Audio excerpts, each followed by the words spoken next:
Ahojte všetci, pri návode, ako si správne ochrániť svoj majetok v truhujci. Na tento návod budeme potrebovať truhujcu, pec a nejaký blok, napríklad drevo. Takže teraz vám ukážem, ako vyzerá zle položená truhujca niekde na zemi voľne, alebo len tak mimo rezidencie proste. Takže vyzerá to asi nejako takto, alebo poprípade na nejakej podlahe, napríklad z dreva, a truhujúca len takto položená.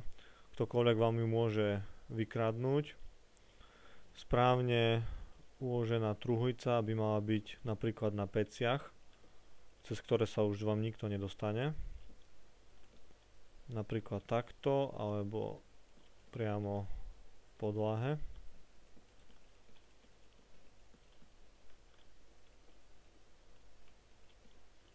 Takto. Do takýchto zabezpečených truhiel sa vám už nikdy nikto nedostane a vaše veci budú dokonale ochránené.